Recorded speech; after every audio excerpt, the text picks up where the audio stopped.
تخيل من عامل في مصانع الفحم إلى بطل نهائي كأس العالم، أحد أفضل اللاعبين خط الوسط في جيله، أنخيل فابيانو دي ماريا.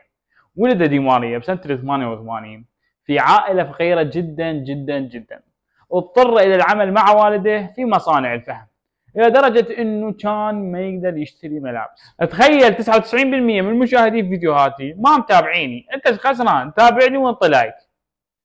تخيل كل الناس كانوا يقولوا له انت لاعب ضعيف، انت لاعب نحيل، انت لاعب ضئيل، كان صغير الحجم وفقير وكلش ضعيف.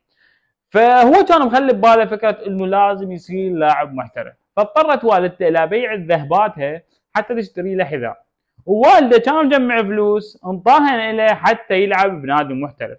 وبدايه مسيرته كانت في نادي روساريو سنترال اللي هو بدا به من 2005 الى 2007 في منطقه ولادته روزاريو.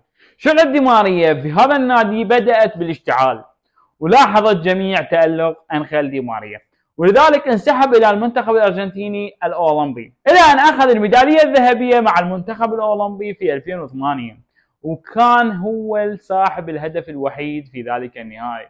وما أقول لكم من صنع الهدف. هنا لاحظ الجميع موهبة أنخيل دي ماريا، ومن خلال هذه الموهبة بدأت مسيرته الكروية الاحترافية، وبدأ مسيرته الكروية مع بنفيكا.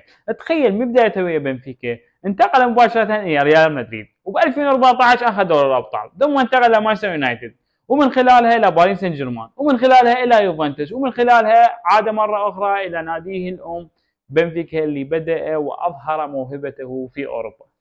يعني تخيل لاعب من مصنع مال فحم يلعب أرقى الدوريات الأوروبية وأقواها ومع أقوى الأندية في هذه الدوريات. يا بخت امك بيك يا دي ماريا. بينما فترته مع المنتخب الارجنتيني فكانت فتره ذهبيه جدا ورائعه جدا بنفس الوقت. ب 2008 اخذ الميداليه الذهبيه وكان صاحب الهدف الوحيد بالنهايه. ب 2021 واخيرا اخذوا اول جائزه لهم مع المنتخب الارجنتيني اول كوبا امريكا، وهو كان صاحب الهدف الوحيد ايضا في هذا النهائي. ب 2022 واخيرا كسروا العقده واخذوا كاس العالم، وهو كان احد اصحاب هذه الاهداف بالنهائي.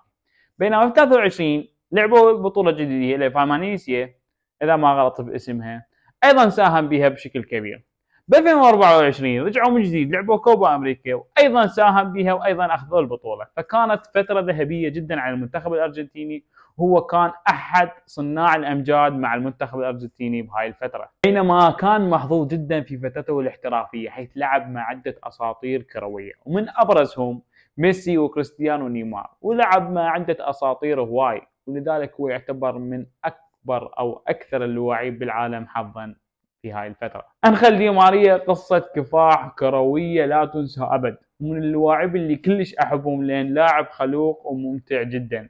أنتم برأيكم هل يعد أنخيل دي ماريا من أفضل 10 لاعبين وسط في تاريخ كرة القدم؟ اكتبوا لنا رأيكم بالتعليقات.